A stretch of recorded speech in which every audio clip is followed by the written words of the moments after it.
Final Fantasy VIII has got to be one of the strangest and most divisive entries in the entire Final Fantasy series. Tucked awkwardly between the game that brought the series to the world stage, Final Fantasy VII, and the game that the series creator named the pinnacle of what he wished the series to be, Final Fantasy IX, is a game that doesn't look, feel, or play like either. It was an experiment led by a crew that for the first time did not have the series creator there to directly supervise, and they committed to challenge everything the series was known for. Equipment and treasure chests were done away with. Level grinding was done away with due to enemies scaling up with you. Limit breaks based on HP rather than a gauge. Magic was itemized rather than MP based. Symphonic music, complete with a pop song with lyrics, was introduced. And even the concept of a game within a game was pioneered in the form of Triple Triad. The list goes on and on. By the way, as a quick tangent, if you want to build your own Triple Triad card deck, check out the video in the card above where I provide all the resources and instructions you'll need to do so. Okay, most people I talk to about Final Fantasy VIII fall pretty neatly into two camps. They absolutely adore the game, or they consider it a disgrace to the series and won't touch it with a 10-foot Dragoon lance. I rarely hear of people that sit on the fence with this one. I myself am 100% in the former camp. Final Fantasy VIII is something extremely special and one of my favorite games of all time. The purpose of this video is not to try and convert non-believers to my opinion. Instead, come with me into the courtroom where I'll tackle the three main pieces of incriminating charges people have brought against the game one by one, presenting my evidence to show this misunderstood game in its true genius light. From there, you, the jury, can decide the verdict for yourselves.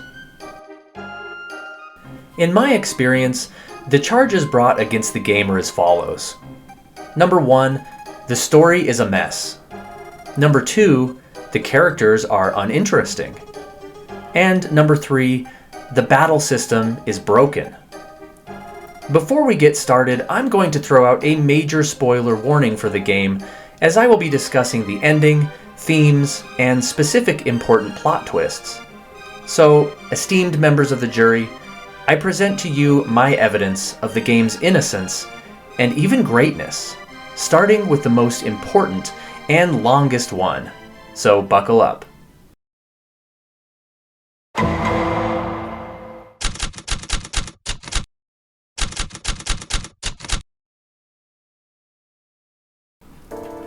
Let's be perfectly honest. Final Fantasy VIII is a genius story, but its plot elements are, in fact, occasionally not executed in the most effective ways. This comes from things like an awkward sequential order of events, or key information that sheds big light on some of the game's mysteries being hidden in odd, optional places that require real exploration, like a random NPC's dialogue or a blog file in a classroom computer. Personally, I love digging to find this kind of stuff. It helps me peel back the layers and discover new things about it each time I play it. But I can see how it would create a barrier to others. But this I can promise. Seek, and ye shall find. There is in fact a truly sensational and deeply emotional story within Final Fantasy VIII, with that infamous amnesia scene on Disc 2 making a lot more sense than most realize. Allow me to demonstrate this by going through the story beat for beat in summary fashion. No, don't worry, I don't mean the sequence of events as we experience them in a playthrough, but a summary of the true story with all the hidden lore pieces stitched together in the right order. At least, as logical an order as I can manage, since the game does include a time paradox. Let's begin.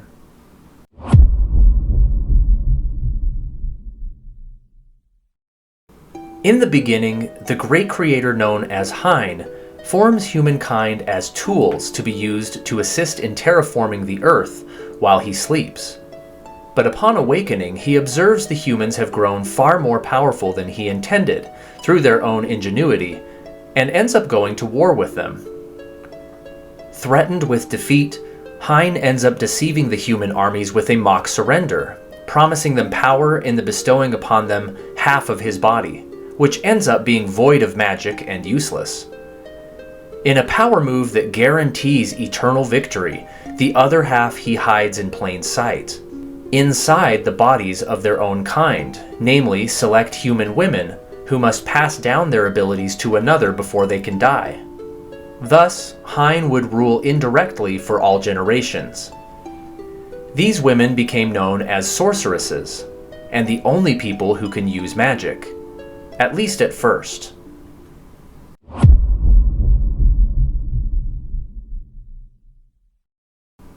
At some point in the distant future, a young girl is born with said powers, is heavily and unjustly persecuted for them, and falls victim to tragedy when all her loved ones are unjustly killed. This girl's sadness eventually grows into rage, and she embraces her power fully, naming herself Ultimecia, and eventually gains control over all the world, reigning in terror over a post-apocalyptic globe from her menacing castle in the sky. Her ultimate goal is to cast the pinnacle spell of her powers, a phenomenon called time compression, where she can merge past, present, and future into one singularity, ruling endlessly in the peaceful state of her lost childhood with her loved ones.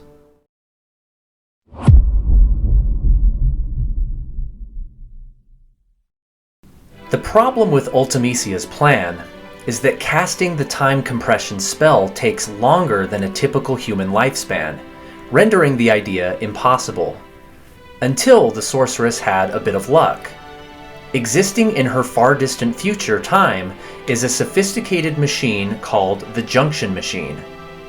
This contraption has its origins in a young girl named Elone in the game's present era. Elone is what you would call an anomaly, a person that seems to break all laws of nature with no explanation either in-game or from the developers. You see, Elone is not a sorceress. She's an ordinary a girl as they come, with one exception. She has the unique power to send a person's consciousness into another's in the past, enabling the traveler to experience past events firsthand as they happen through the eyes of the person that actually lived it.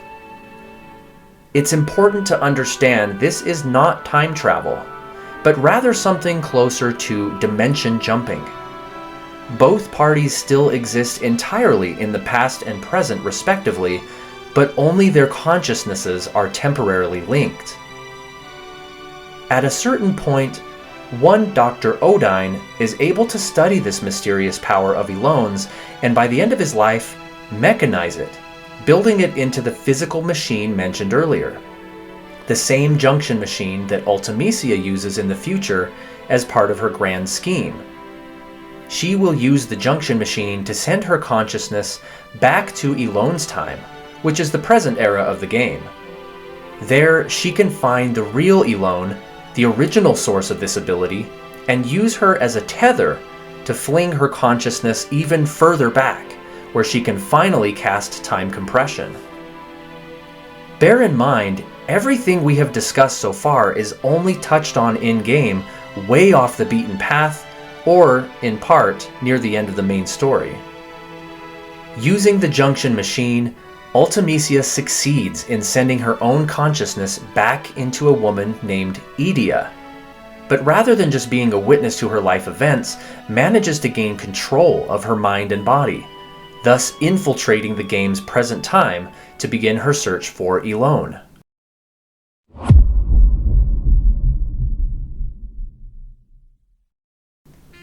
Now that we've set the stage for what's going on in the future, let's go to the present time in the game, or at least a few years before the story begins. Technically, the following could be considered the beginning of the game's actual main narrative, chronologically speaking. During wartime, a kindly married couple named Edea and Sid Kramer establish an orphanage for victims of the violence, which include a boy named Squall and his stepsister Elone. Yes, the anomaly Elone we talked about earlier. On one fateful day, Idia, known to her children as Matron, encounters a strange man outside the orphanage, seemingly appearing from nowhere. Shortly after, a rift appears and out steps Ultimecia, the very dark terror of the future, heaving her last dying breaths. The mysterious man moves to protect Matron, but she stops him, recognizing the suffering sorceress is attempting to pass on her powers so she can die.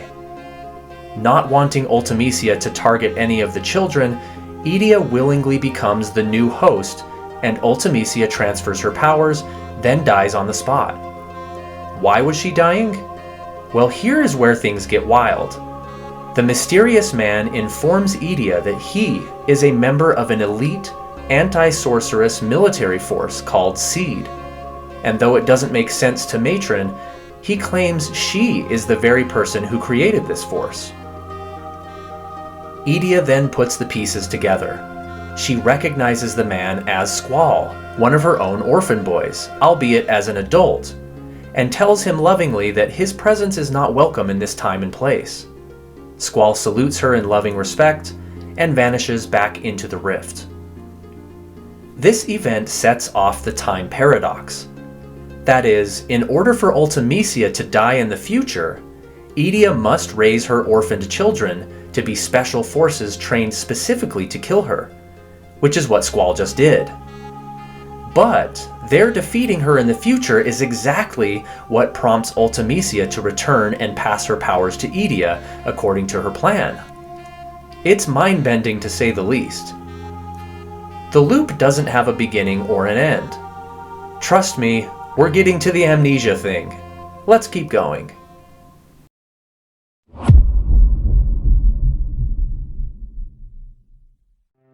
Wanting to protect her beloved orphans from Ultimecia's apocalyptic future, and now knowing she embodies the soul of that very threat, Idia consults her husband Sid, who agrees they must do as instructed from future Squall. They agree that Sid will take the children away and establish Balam Garden, an academy where he will raise such a force called SEED. Meanwhile, Idia will isolate herself, and thus Ultimecia, with some of the other children, including Elone, on a ship. These become known as White Seeds.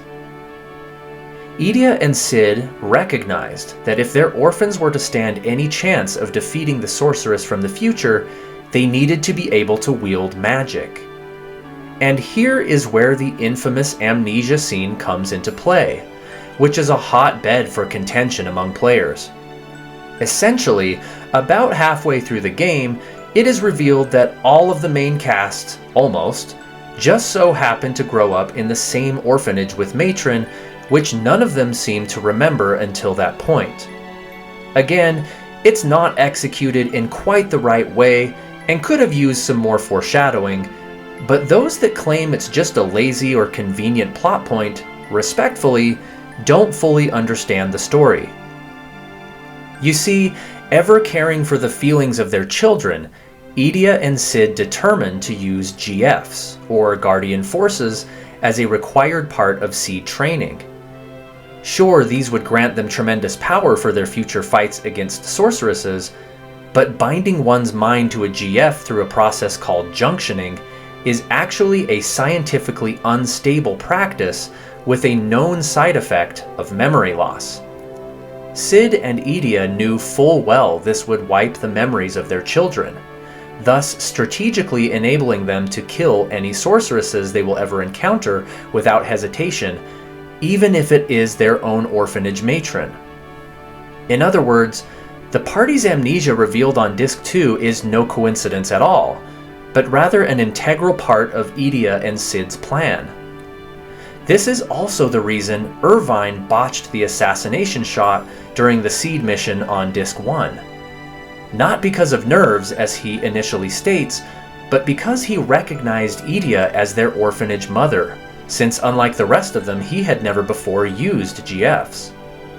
If you watch Irvine's behavior in the early stages of his time with the party closely, you'll notice subtle clues that he actually does know each one of them, even though they don't seem to remember him, and you can tell he's kind of trying to piece together what's happening without freaking them all out, thus taking on the mantle of the lone, quiet gunman.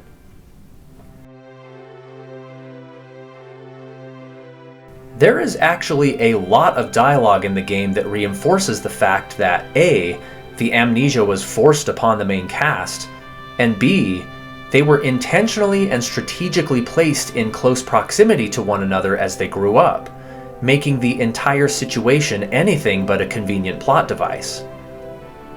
One of the biggest examples of this is Sid's entire subplot of guilt and self-loathing as he lives under a consciousness of what he's done to these poor children. There is obviously much more to the story of Final Fantasy VIII, but now that we've dug deep enough to rebuttal criticism of the amnesia scene, let's move on now to the next charge against Final Fantasy VIII's reputation.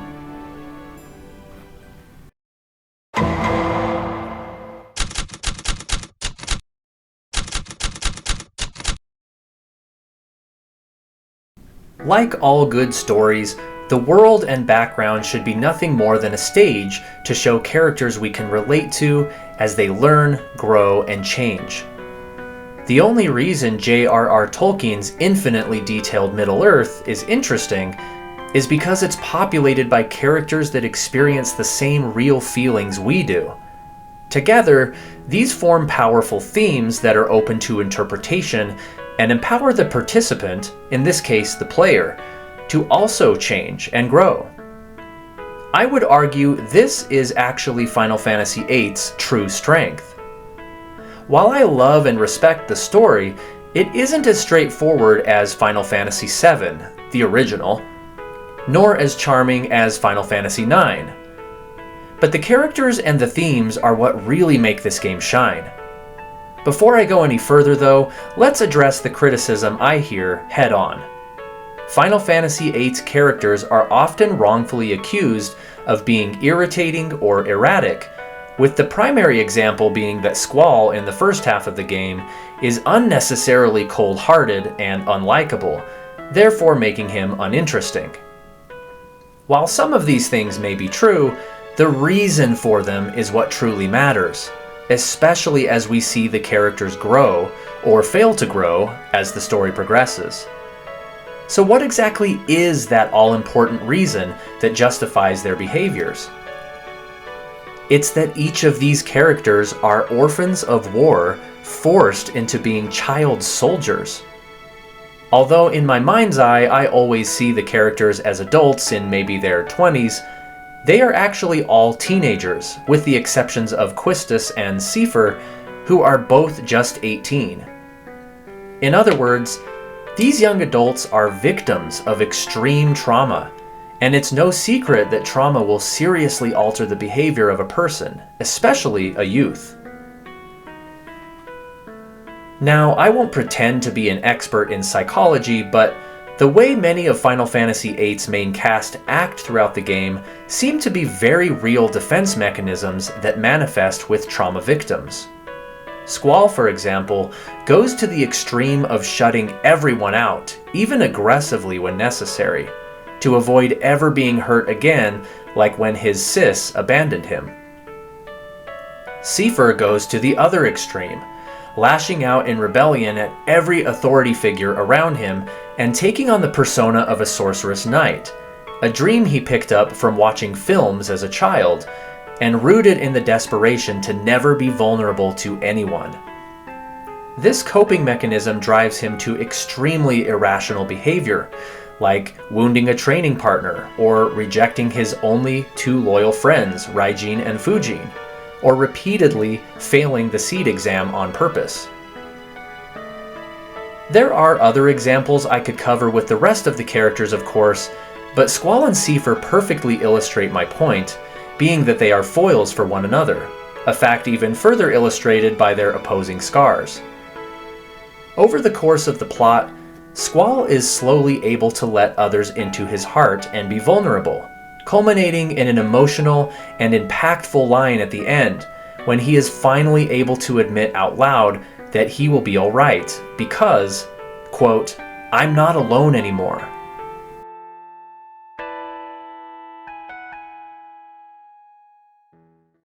Meanwhile, over the adventure we see Seifer's behavior slowly eat away at him, with his attacks getting generally weaker each time you fight him, and even his clothing becoming more and more tattered as a visual representation of his trauma going unresolved.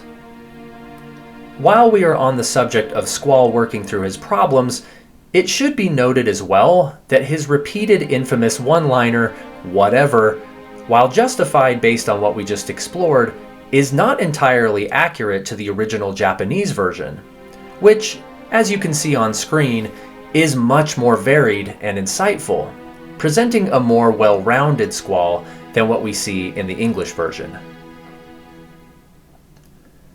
Okay, let's put all the characters aside as individuals and look at them collectively. By my interpretation, the theme of Final Fantasy VIII is connection and its critical role in the human experience. Almost every facet of this game has something to do with connecting to others, whether in friendship, love, or some twisted combination of the two, and explores this from multiple angles. Consider a few examples.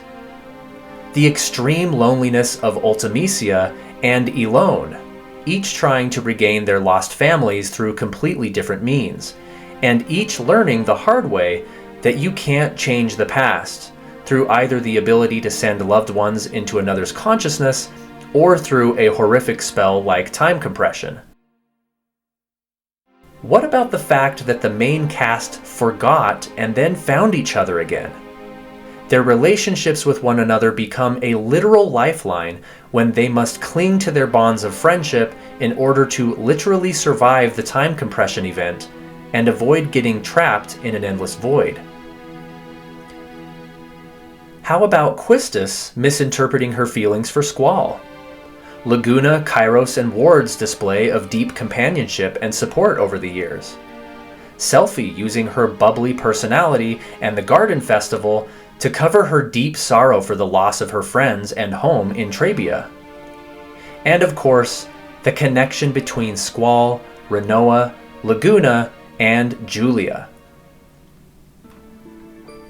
The symbol of this particular connection, and to me the very heart of the theme, is in the powerful image of the logo itself. An emotionally damaged Squall embracing the wayward and doomed sorceress Rinoa. What makes their love so special to the story is that we learn it is in fact an echo of another romance that sadly never came to fruition. That is, the love of Laguna and Julia, whom destiny tragically pulled apart. With Squall and Rinoa being each of their future respective children with mothers that both died way too young, that unrequited love was still able to blossom across time and space, despite all odds. The love song Julia wrote for Laguna, Eyes on Me, becomes the anthem of Squall and Rinoa, who vow to be there for each other no matter what, finding each other if all else fails in a beautiful field of flowers outside the orphanage. This very promise is what allows Rinoa to find and save Squall just before his mind breaks during the time compression event. What I love about their relationship is that it's portrayed with a realism you rarely see in RPGs or even films. It's not sensationalized or exaggerated for the sake of getting a rise out of the player or cheap emotional highs. It's firmly grounded in reality and develops naturally over a long period of time, with both of them learning they need each other only after plenty of tension, arguments, and danger. The theme of connection is even embedded in the very design of the game's world and the mechanics, with things like the card game Triple Triad, which everyone on Earth seems to play, or the very idea that summons need to connect to the portion of the brain that retains memories. In other words, the juxtaposition of gaining grand power at the cost of losing oneself. In a weird meta kind of way, the player even becomes a part of this, as the deep battle system tends to mess with your own memory in real life. More on that in a minute, though. Lastly, Recall the final battle where Ultimecia uses the draw ability on Squall's ring, which by no coincidence is called Griever, summoning it as a GF that is the symbolic physical manifestation of all the pain Squall has been clinging to his entire life. Notice that she claims it is the most powerful guardian force. Isn't that true about us all? Don't each of us have our own inner forces that guard or put barriers around the feelings we don't want to confront? In this climax of Squall's arc, he now faces his worst fears and must literally strike them down once and for all.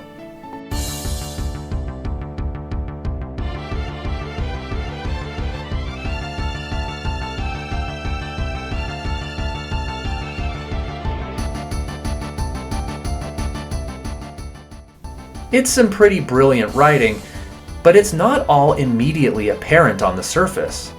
Like most things in Final Fantasy VIII, it requires a bit more thought and demands a little more effort on the part of the player than other entries in the series.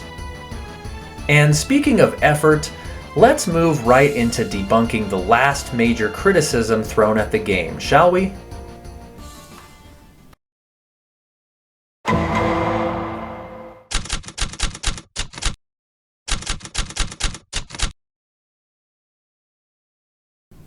You won't get far into any conversation about Final Fantasy VIII without the junction system coming up.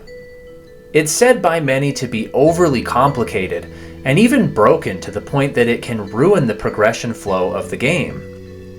This is an understandable outlook given that the materia system used in its predecessor, Final Fantasy VII, was pretty straightforward and simplistic.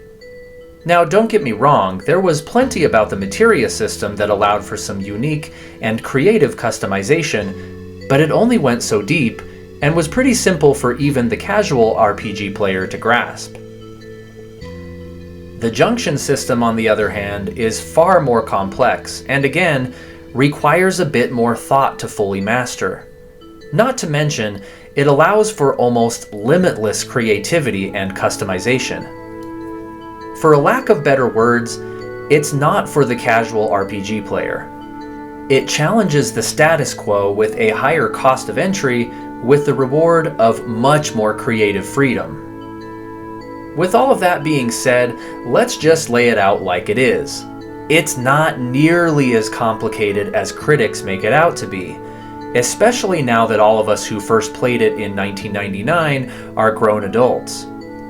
Many of you watching this video will already likely be familiar with it, but in case you need a refresher or perhaps have had that passage of time blur your memory about it, it's as simple as this.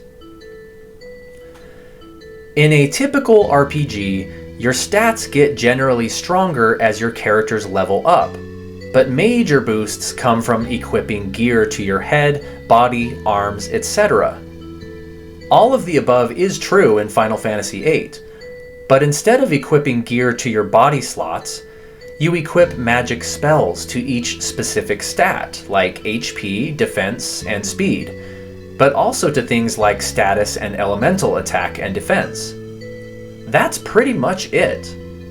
From there, there's another layer that really starts to make things interesting.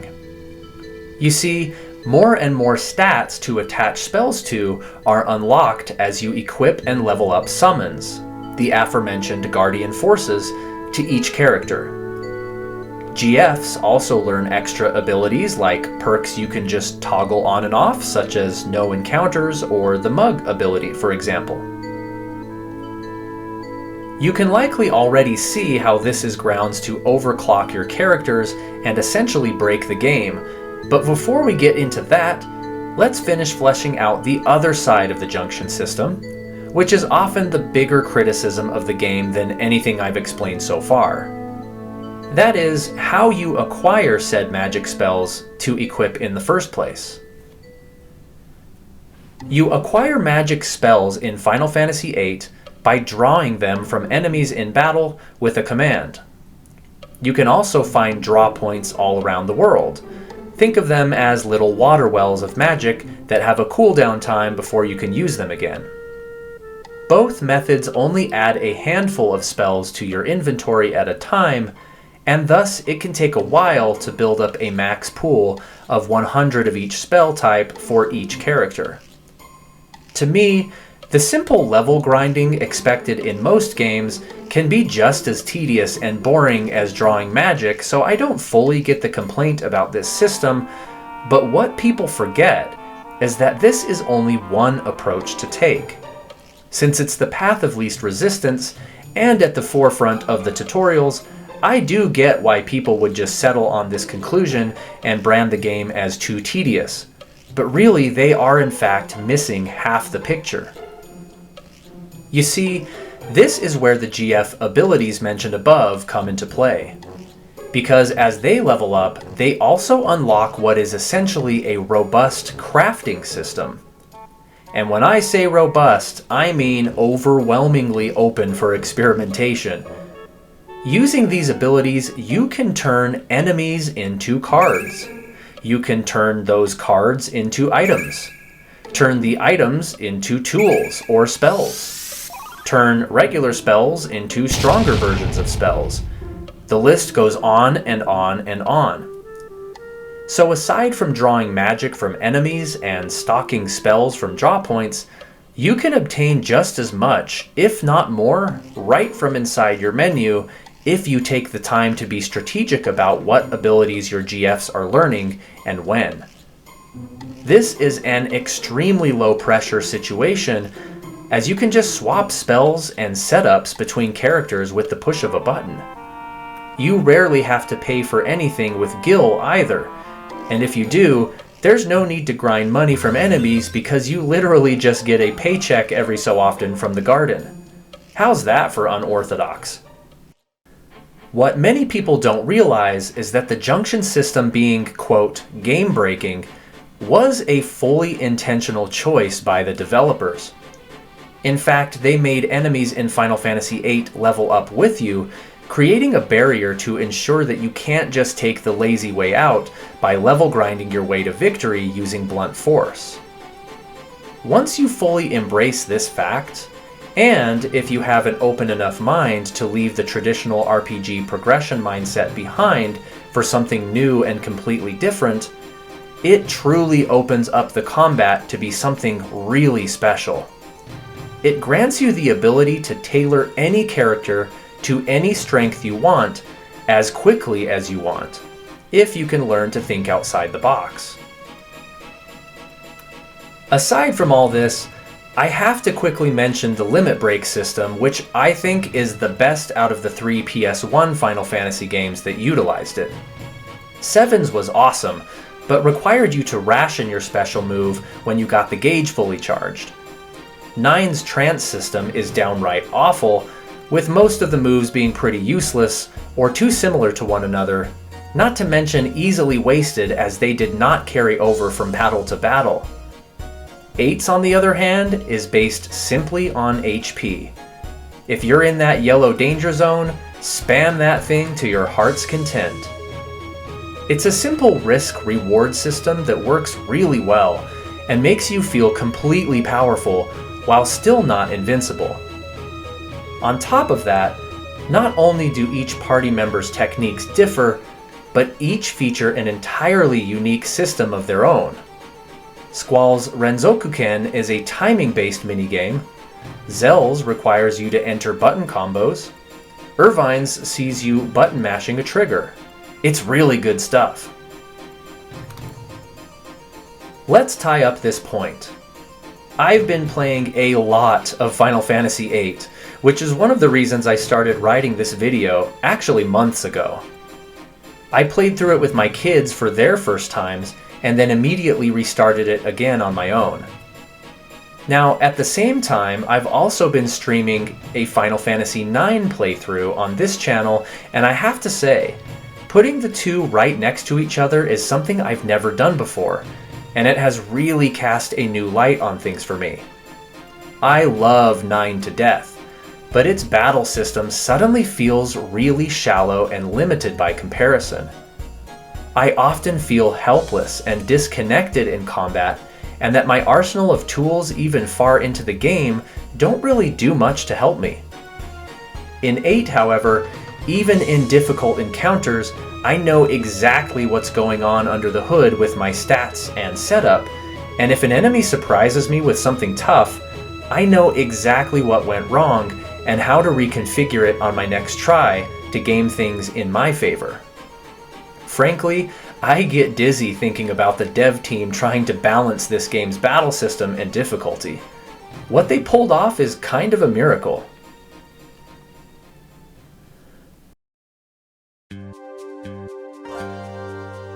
Okay, ladies and gentlemen of the jury, the defense rests. I've laid out the 3 main charges brought against my client, Final Fantasy VIII. The story is a mess? No, it makes perfect sense. The characters are uninteresting? Wrong, they are wholly relatable trauma victims. The battle system is broken? No way. It's a genius creative canvas like nothing else. I've presented the evidence as to why this game is framed as being something it isn't. I've proved that it's innocent. It's awesome. It's scrappy and weird and unique. But whether or not you agree is a choice you have to make. So, what is your verdict? Is Final Fantasy VIII guilty of being the black sheep of the series? Or can it walk free as the innocent, inspired masterpiece that it truly is? Let the jury consult and declare a verdict in the comments below. Remember to subscribe to the channel so you can be part of the party as we approach the 3,000 subscriber milestone. Also, a giant shout out to all the channel members on the screen right now. Thank you so much. And of course, a massive shout out goes to the channel's super fans, Sonny Carter, Craig Stratton, and Jason Awesome Vods. If you want to become a member, junction yourself to that join button below this video or on the channel's homepage.